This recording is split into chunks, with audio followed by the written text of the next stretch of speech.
Olá, seja muito bem-vindo. Este é o nosso primeiro podcast e eu sou o Diego Dalino Ribeiro, sou advogado previdenciário, fundador do escritório Diego Ribeiro Advocacia Previdenciária. Hoje nós vamos falar sobre 5 pontos essenciais que você deve observar no momento da aposentadoria. Isso se você tem alguma dessas 5 situações. Se você já é aposentado, também aconselho assistir, porque se você teve alguma dessas situações, pode refletir ou num valor menor de aposentadoria, digamos que você tinha um valor maior, ou pior, aqueles que estão encaminhando a aposentadoria podem, por vezes, não ter concedido a aposentadoria, vir o pedido indeferido, que é o clássico negado. Quais que são essas 5 situações? A primeira, eu anotei aqui. Se você tenha trabalhado nos anos entre 1960, 70 e 80, depois eu vou explicar, a gente vai explicar ponto a ponto cada um deles. 2, se você recebeu durante algum período da sua vida o auxílio-doença, tá? Isso reflete na sua aposentadoria. 3, se em algum momento do seu período de trabalho você tenha trabalhado em 2 empregos ao mesmo tempo, que são as conhecidas atividades concomitantes. 4, se você tenha trabalhado com atividades especiais, que é conhecida como insalubridade ou periculosidade. E 5, se você teve alguma vez vínculo de empregado doméstica, isso por vezes pode acabar influenciando na sua aposentadoria. Esse nosso primeiro podcast, estamos aqui com Leonardo Barcelos, ele que é integrante aqui do escritório, Diego Ribeiro, e um dos responsáveis e ajuda muito aqui a gente na parte do encaminhamento de benefícios administrativos. Então é o que inicia muitas vezes o pedido administrativo junto ao INSS. Seja muito bem-vindo, Leonardo. E para nós iniciarmos,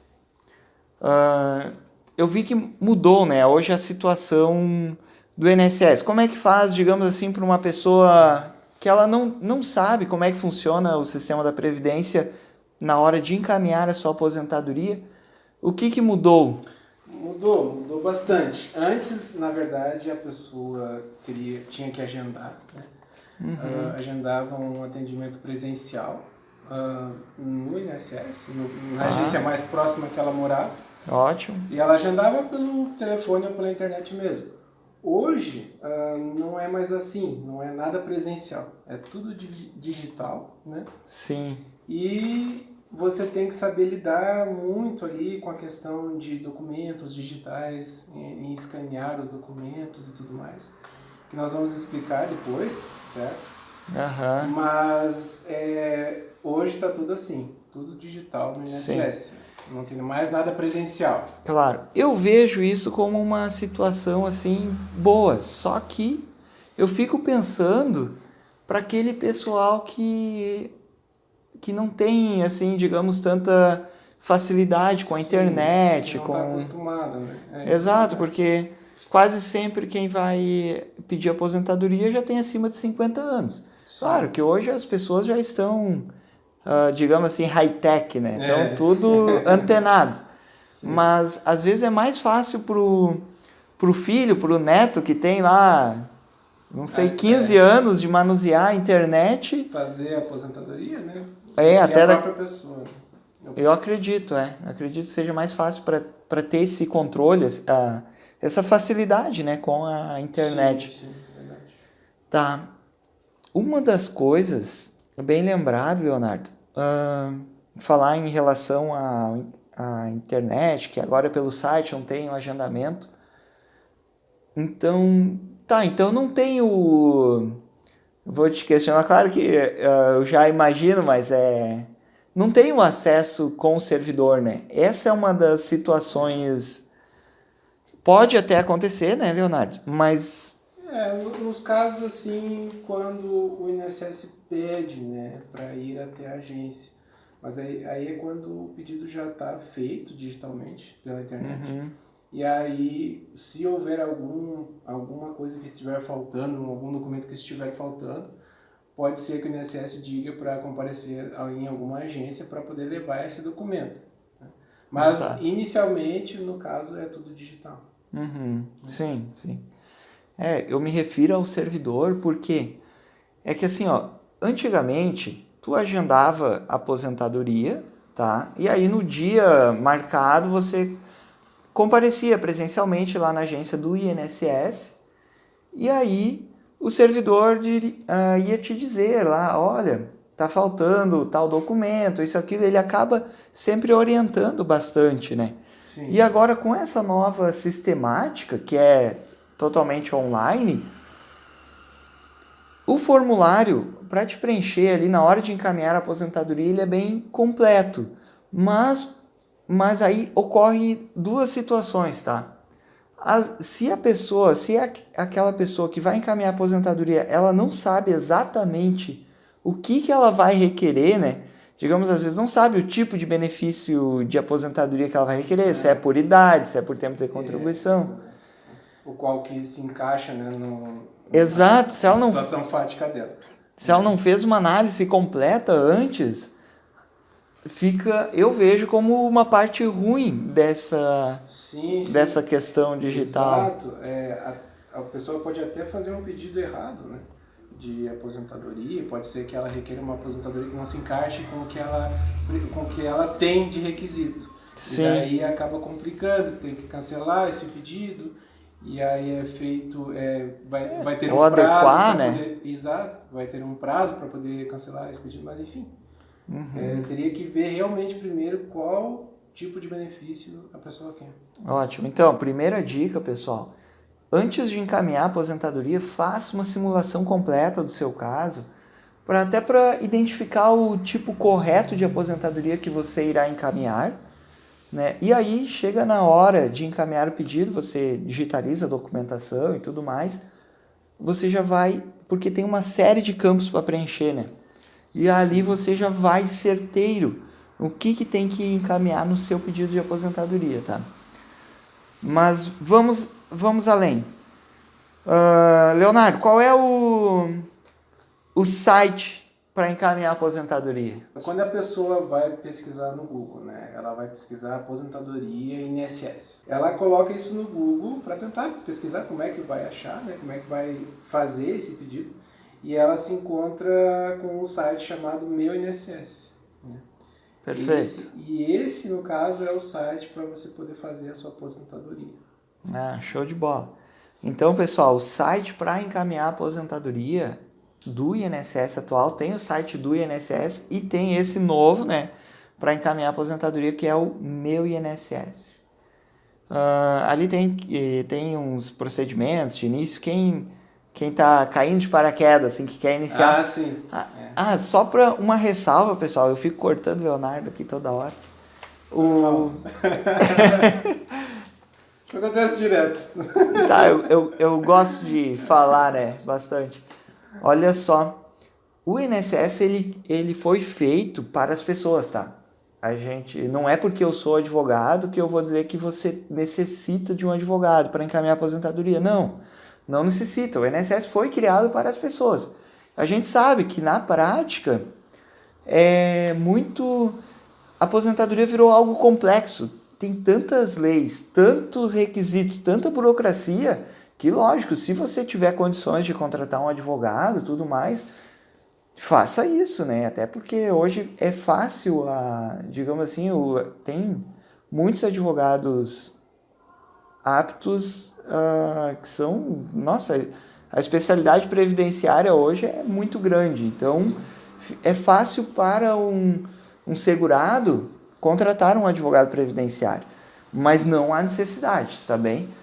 Agora, assim, a gente sabe que até no próprio site do Meu INSS, a gente bate cabeça aqui direto no escritório, nesse site aqui.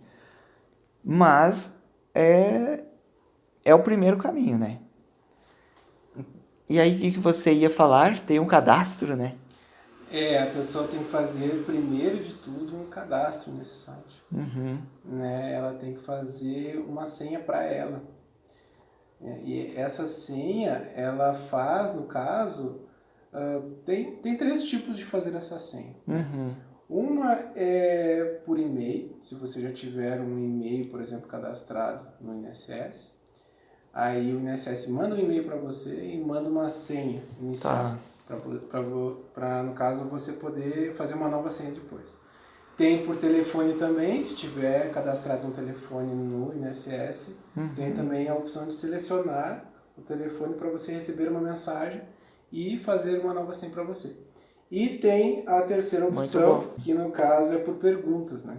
Por perguntas, daí esse é o que a gente mais usa, né? Porque para poder fazer dos nossos clientes, até a própria pessoa também, ela não tem um cadastro, não tem um e-mail, não tem um telefone. E acaba também fazendo essa opção, né? Por perguntas, né? Perguntas referentes ao quê? Referentes aos vínculos que ela teve, né? Se ela recebeu algum seguro-desemprego, se ela recebeu algum benefício, ou se ela recebeu, qual foi o último ano que ela contribuiu, quando é que foi o último vínculo dela, né? Claro. São várias perguntas para ver se você realmente é a pessoa ou o representante dela. Muito bom. Então tá. Esse é o primeiro passo, tá, pessoal? Que é o início ali para encaminhar a aposentadoria. Agora nós vamos para os 5 questionamentos aqui que eu fiz em relação, assim, se você teve alguma dessas situações, dessas 5 situações, é interessante prestar atenção. Por quê? Porque reflete tanto no valor de aposentadoria, tá? Ou às vezes, às vezes você depende de um desses períodos e aí acaba que não fecha o tempo necessário da aposentadoria e acaba vindo negado esse pedido. Primeiro, trabalhou entre os anos de 1960, 1970 e 1980. Por que eu chamei atenção nesses anos, tá? Não quer dizer que seja só esses anos. Pode acontecer até mesmo até hoje, mas o que é, tá?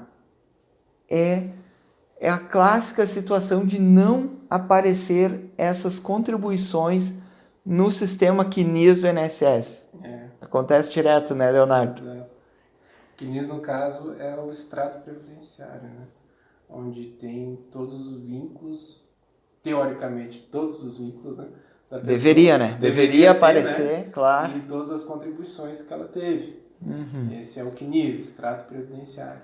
Esse CNIS, tá, pessoal? Vocês podem acessar nesse próprio portal Meu INSS e vai ter esse CNIS. Então, se você tem já o login e a senha, você acessa o portal do Meu INSS e dá uma olhada no extrato de contribuições, vê por que eu estou chamando a atenção nisso? Para ver se aparece todos os seus vínculos de trabalho, tá?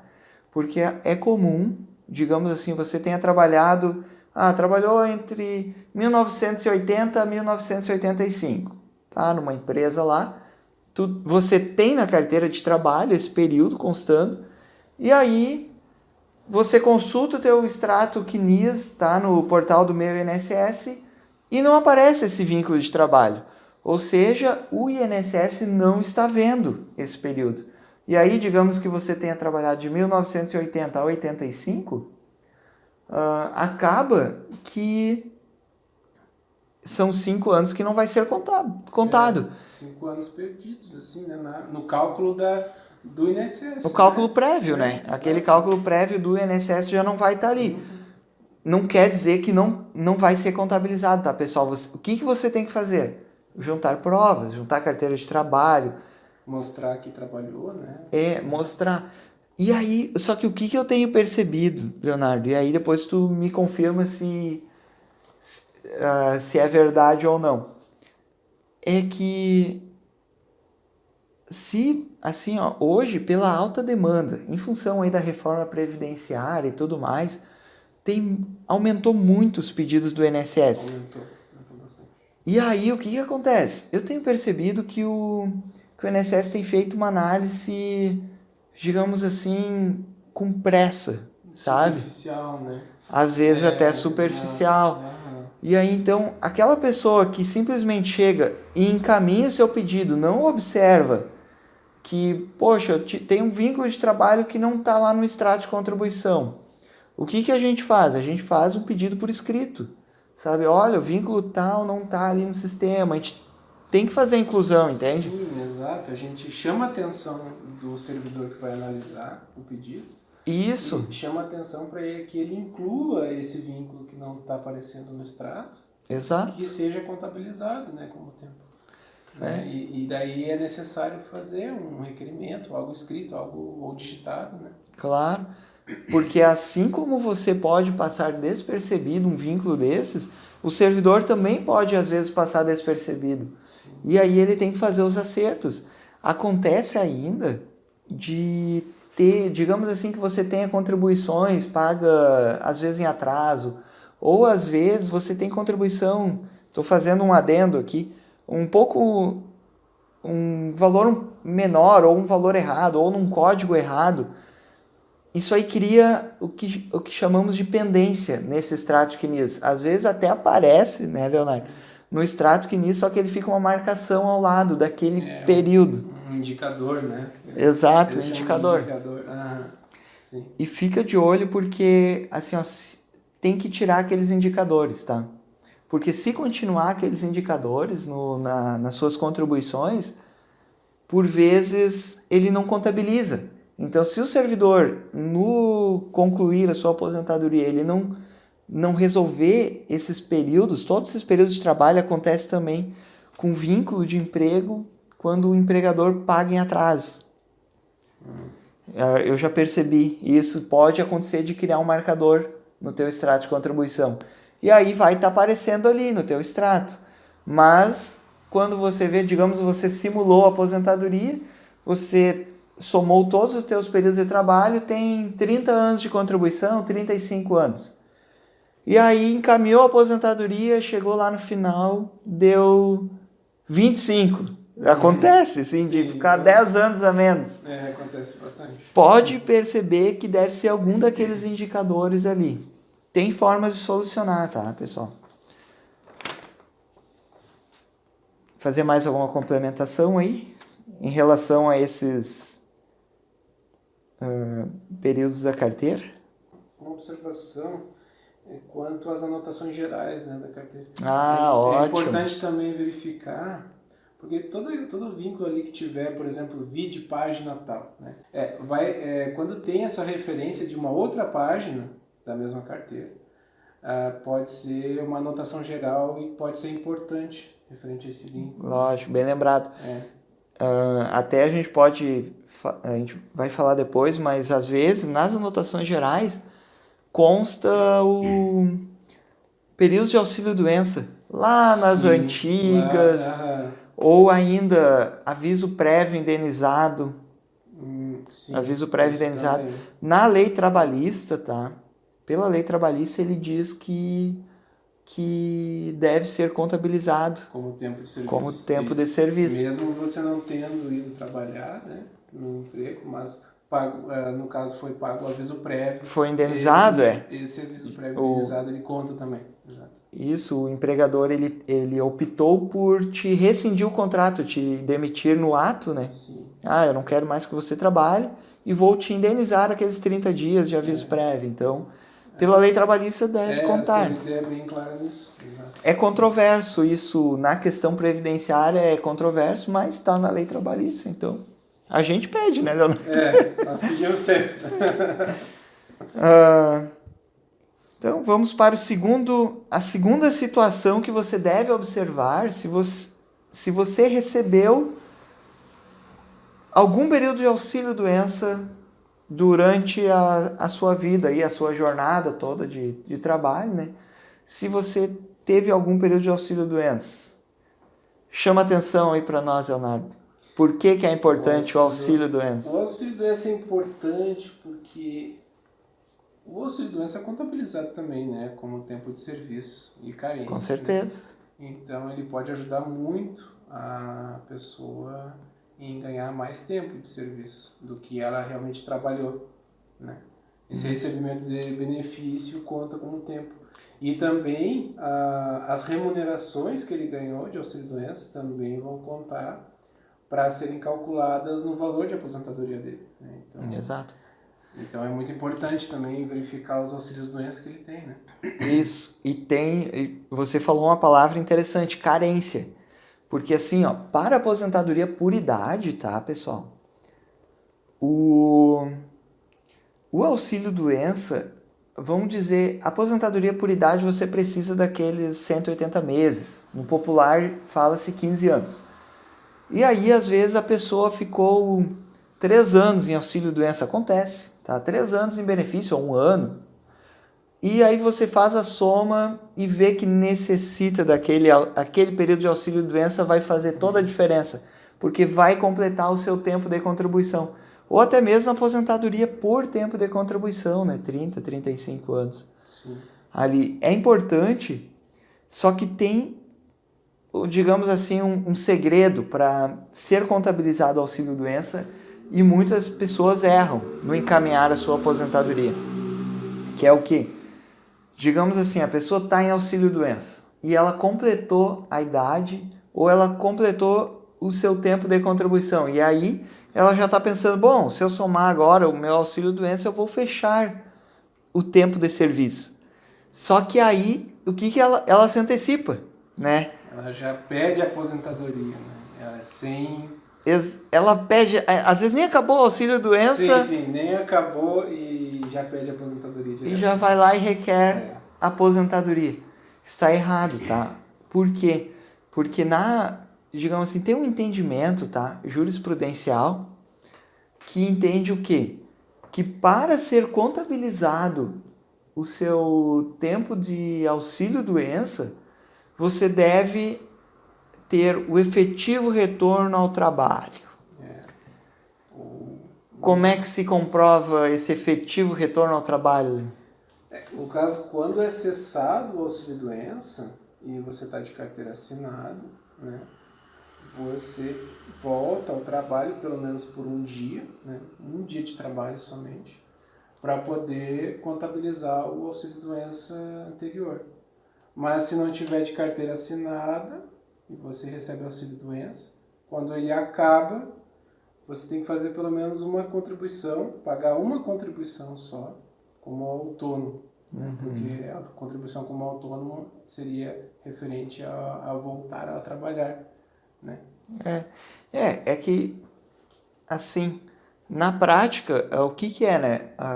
Eu tenho acompanhado as decisões judiciais, eles entendem que é efetivo retorno ao trabalho, que seria, que nem o Leonardo comentou, como, vamos dizer assim, se você tinha a carteira assinada, melhor, porque daí, no momento que você ganha a alta do auxílio-doença, você vai passar pelo médico do trabalho, o médico do trabalho vai entender que você esteja apto, né, ao retorno, aí você vai retornar e vai voltar à ativa, né, de carteira assinada, ok.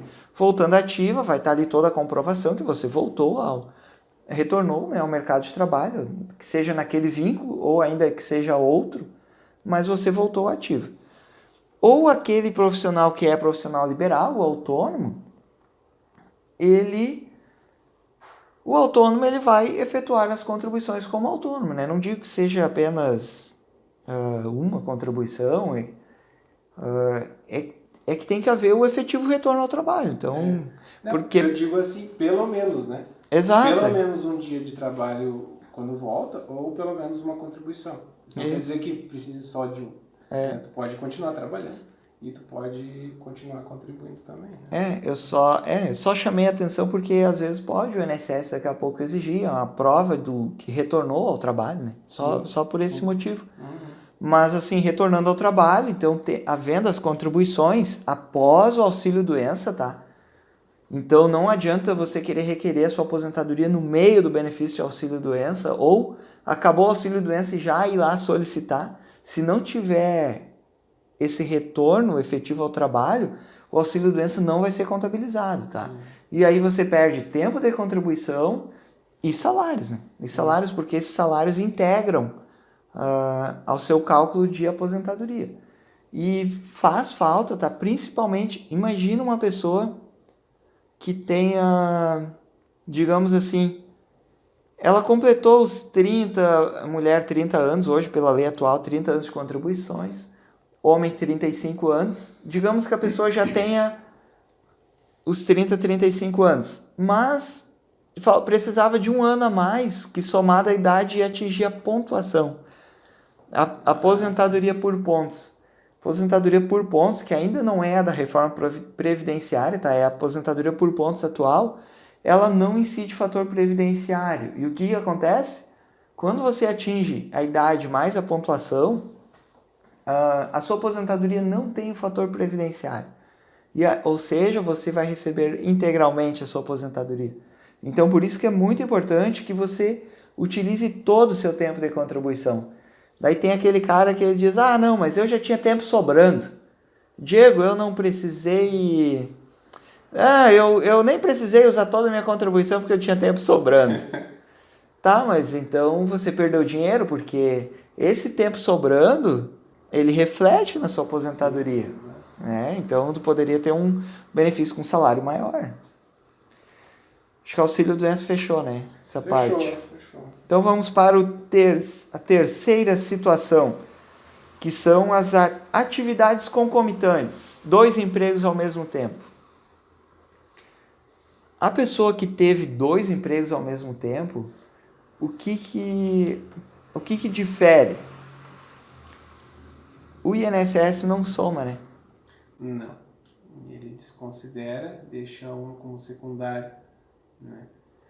Mas ele não soma essas duas. Né? O que acontece na prática, tá, pessoal? Acho que 90% das aposentadorias... vamos dar um exemplo, o enfermeiro que trabalha em 2 hospitais ao mesmo tempo, trabalha de manhã num, à tarde outro, tem 2 vínculos. Normalmente acontece com professores também. Também, professores têm um turno ali, e daí acaba realizando outro tipo de trabalho. Né? Sim, professor às vezes trabalha em 3 lugares. Né? Exato. E aí, se você efetivar 2 contribuições para o INSS, tá? O INSS quase sempre ele escolhe uma e a segunda ele coloca como secundário. Ele até diz que soma, mas ele não soma integral. Ele pega uma parte só dessa segunda atividade. E aí, o que acontece? Fica com um salário menor, sabe? E é clássico essa, sabe? Sim. E tem muitas. Agora há pouco ainda a gente viu, né? Eu até achava que o INSS já estava aplicando isso, já estava somando, porque tem diversas jurisprudências, decisões judiciais que determinam que devem somar essas rendas. Devem ser somados os salários, né, das 2 rendas. Isso, o salário dessas 2 rendas. O tempo é um só, né, pessoal? Você não... ele é um só, mas... linear, né? Mas os salários de contribuições, ele tem que ser somado. Então, se você ganha R$1.000 no emprego e 1.000 no outro, você tem um salário de 2.000, né? Um salário de contribuição de 2.000. Exato. Agora o INSS não vê dessa forma. Ele vê como se fosse só 1.000. 1.000 e uma partezinha da outra. Uma partezinha irrisória. É incrível isso. E até hoje ainda continuam fazendo isso. Abre o olho. Isso. Eu até já tinha feito. Eu fiz uns outros vídeos explicando como é que você mesmo identifica. Se procurar aí no meu site lá, tem no meu site, diegoribeiro.adv.br, eu tenho vários vídeos lá gravados, onde eu já fiz mostrando na carta de concessão, é fácil identificar essa. Tem ali quase sempre, se você imprimir a carta de concessão, a detalhada, ele vai separar por atividade principal e atividade secundária.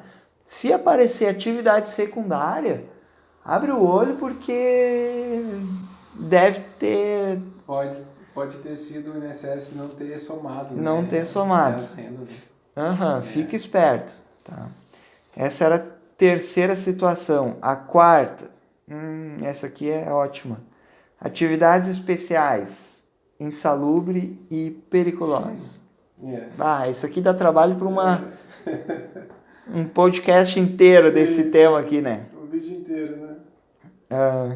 O que acontece muito, pessoal? O pessoal que trabalha com insalubridade, periculosidade, tem que fazer o requerimento, tá? No INSS e tem que solicitar isso. E porque assim, ó, na prática, tá? Você vai fazer o pedido e eu acho que, nossa, sei lá, mais de 80% não vai ser considerado, né? Não. No INSS direto, não. No INSS diretamente, não. E aí,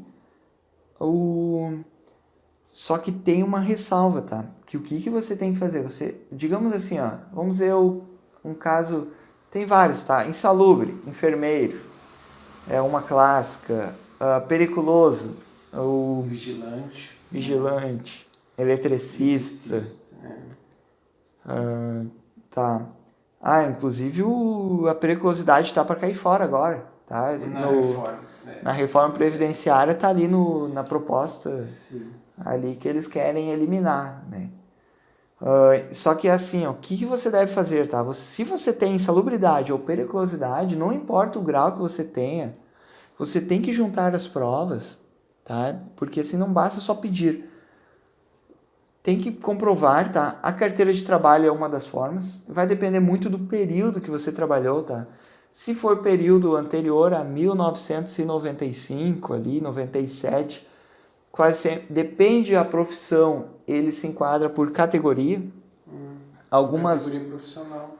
Algumas outras, mas aí vão te dizer assim, já até eu criei um post no blog ali do Diego Ribeiro, e aí sobre o eletricista e o vigilante. E foi o eletricista que deram risada. Os haters, né, que chamam, daí eu coloquei ali que ainda existe aposentadoria especial do eletricista, que se aposenta com 25 anos só de atividade. E aí veio os caras, não, isso aí já acabou há muito tempo. A categoria, sim, a aposentadoria do eletricista pela categoria já foi extinto, acho que, se eu não me engano, em 1995. Isso, exato. Só que o que acontece? Ainda hoje você pode utilizar a periculosidade do eletricista para quem atua com voltagens acima de 250 volts, não pela categoria. Pela categoria você não vai ganhar mesmo, tá? Isso os períodos após 95, mas pelo agente periculoso, que é a eletricidade, entende? Eles eliminaram a categoria, mas continuou o agente periculoso. E é esse aí que você tem que se atentar, né? Então, ainda é possível, tá? E aí essa pessoa se aposenta muito mais cedo por causa dessa periculosidade. E aí os caras vêm e dizem, não, isso aí não tem mais. Não, realmente eles foram tirando da lei e aí vai ficando esquecido pro povo, né? Sim. E acaba que a informação não vai sendo divulgada, vai ficando esquecido e agora eles vão eliminar de vez. Na proposta antes de 95, um eletricista, se fosse se aposentar, né? No caso, qualquer tipo de intensidade seria no caso, aceitável para poder fazer uma aposentadoria especial. Daí, após 95, o eletricista saiu, mas de categoria, mas fixaram esse limite de 250 volts, né? Uhum. De 250 volts de eletricidade para mais. Sim. Esse no caso, foi a mudança. E daí, para você comprovar, né, essa intensidade, aí, no caso, é necessário de documentos, né? Documentos da própria empresa que ela fornece. Né? Excelente. Cita aí os documentos essenciais, assim, o básico que para encaminhar administrativo não pode faltar. Não pode faltar. O principal mesmo é o formulário PPP. O formulário PPP, ele é um documento que comprova que tu teve no teu período laborativo, o agente periculoso, no caso do eletricista, né? Ou agente salubre, se for outro tipo de profissão. E vai estar escrito ali, né, se estiver correto, vai estar escrito eletricidade como agente nocivo, e a intensidade dessa eletricidade. Né? E para você ganhar como período especial, tem que estar acima de 250 volts. Esse do eletricista, né? Mas esse do eletricista é um exemplo, né? Mas esses documentos valem para qualquer um. Esse tipo de documento, sim, vale para qualquer um. Enfermeiro, eletricista, vigilante, né? Que são os essenciais. Sim. Anotem, pessoal. PPP e LTCAT PPP é o melhor, né? É o principal. Se no PPP tiver a informação do perito que está fazendo o PPP, que está colocando ali os agentes nocivos, o LTCAT eles até nem fazem, né? Mas o LTCAT também é o laudo técnico para informar ali os agentes nocivos mais detalhadamente. É porque o PPP ele já embasou com base no LTCAT, né? Exato. E aí, por isso, às vezes, não necessita do LTCAT. Sim. Se tiver os dois, melhor ainda. Melhor. Então, vamos encerrar aqui atividades especiais e vamos para a quinta situação, que é empregada doméstica. Por que eu chamei a atenção aqui da empregada doméstica? Isso é muito importante, tá? Principalmente quem for encaminhar a aposentadoria por idade. Por quê? A empregada doméstica ela tem uma lei própria. E aí, como é que funciona?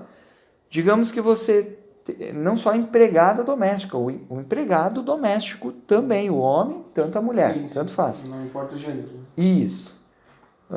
Digamos que você teve o vínculo assinado na carteira de trabalho e aí o teu empregador não efetuou as devidas contribuições. Porque como é que funciona no empregado doméstico? Ele tanto faz um ou outro ali. O empregador, ele assina a sua carteira de trabalho, só que a maioria das vezes ele é uma pessoa física, ele não é uma empresa. E aí ele pega um carnê de contribuição e vai efetuar mês a mês as contribuições sobre aquele carnê, sobre o código aqui do empregado ou da empregada doméstica. Só que a gente sabe que às vezes o empregador ele paga em atraso essas contribuições. Não que seja uma má fé dele, mas às vezes se atrapalha, tem 1001 atividades para fazer. E acaba, né? Atrasando, ou às vezes esquecendo, né, de algum mês. Esquecendo. Então, às vezes, você tem ali 2 anos de empregado doméstico. E quando vê, tem um monte de contribuição faltante naquele período, algo assim. Você vai encaminhar a aposentadoria, principalmente na puridade. E o INSS pega e te diz indeferido por falta de período de carência. Quando você soma, tá? E você vê que você tem os 180 meses de carência, que é o famoso 15 anos, e você apresenta o pedido de aposentadoria por idade e vem negado por falta de carência, primeiro passo, olhar se teve vínculo de empregado doméstico. Não importa a época. Se não tiver as contribuições ali certas, o INSS costuma não reconhecer aquele período. Digamos que tu tinha 2 anos de empregado doméstico e faltou. É difícil até de você identificar, porque no cálculo ali do INSS, às vezes até aparece o teu vínculo de empregado doméstico, mas não é nem contabilizado, né? Ele não soma para carência. Para carência, exato. E aí tá ali o teu tempo, às vezes aparece 15 anos, tá? É muito louco isso. Aparece 15 anos no teu tempo, mas o cálculo para carência, porque para aposentadoria por idade, o que importa é a carência. Não fecha os 180 meses, fecha menos. Tá? Então, tá aí. E como é que uma solução para isso, tá? Já vou te dizer a solução para esse empregado doméstico. Diego, já sei, eu vou ter que entrar com uma ação trabalhista contra o meu patrão, com o meu empregador. Não, te acalma. Tá? Mais fácil do que parece. É mais fácil que parece. Tá, mais fácil por quê? Porque a gente faz isso, né? Agora imagina a pessoa ali que vai encaminhar por conta própria, ela se assusta. Poxa, trabalhei 5 anos como empregado doméstico e não está sendo contabilizado pelo INSS agora. E o mais engraçado, às vezes o INSS faz o cálculo. Ele diz, olha, para te ter esse vínculo aqui de empregado doméstico, tu tem que pagar aqui R$7.000. Sim, como se a pessoa tivesse a responsabilidade de pagar as contribuições. Exato. Falou tudo agora. a solução, tá? A responsabilidade de pagar, por mais que esse seu empregador, esse seu patrão, seja pessoa física, não seja uma empresa, ele que tinha responsabilidade de pagar, tá? Mas você não precisa sair correndo atrás loucamente para tentar cobrar desse seu empregador. Quem tem a obrigação de cobrar essas contribuições é quem? É o próprio INSS. É o próprio INSS. Então, o que você tem que fazer? Você tem que dizer para o INSS, olha, não é culpa minha se o cara lá não pagou, tá? Eu trabalhei, daí você vai provar que trabalhou, né? Carteira, né? Uma das provas quase sempre É uma prova documental, né? Quase sempre a pessoa está com a carteira assinada, então tá ali, tem a assinatura do empregador, não tem rasura, tá? Cuidem isso, não pode ter rasura na carteira de trabalho. Essa é uma das provas. E aí você vai mostrar para o INSS que você trabalhou naquele período. E aí o INSS que cobre lá de quem ele achar devido essas contribuições, mas não você. Você está ali para se aposentar. Já completou a idade, já tem que começar a descansar um pouco mais, isso, né? Na verdade, você tem que dizer que você trabalhou, né? Isso. E comprovar. Exato. Comprovar esse período. Comprovando com a carteira. Uhum. Acaba que muitas vezes isso aí vai para a justiça, mas aí não contra a empresa ou o teu empregador, tá, que assinou a sua carteira, mas contra o INSS para que ele contabilize o seu período de empregado doméstico, tá? Porque tem que ser contabilizado, não importa para aposentadoria por idade, por tempo de contribuição, indiferente, tem que ser contabilizado. E essas contribuições, quem tem que pagar, no momento agora não importa. O INSS tem que fazer a sua aposentadoria e o INSS que cobre depois de quem ele achar que seja devido. Estamos encerrando aqui, né? Foi um prazer, Leonardo, ter a sua presença aqui complementando o nosso primeiro podcast. Que honra! Me diga você, se você quer no próximo podcast que o Leonardo esteja aqui. Eu tenho o maior prazer. Deixa nos comentários aí e siga o nosso canal, se inscreva, ative o sininho, tá? Tem outros vídeos no meu site, que é diegoribeiro.adv.br, tá? Lá tem vários conteúdos, eu procuro deixar. Então tá bem, pessoal. Um grande abraço e deixe o seu like. Até mais. Até a próxima.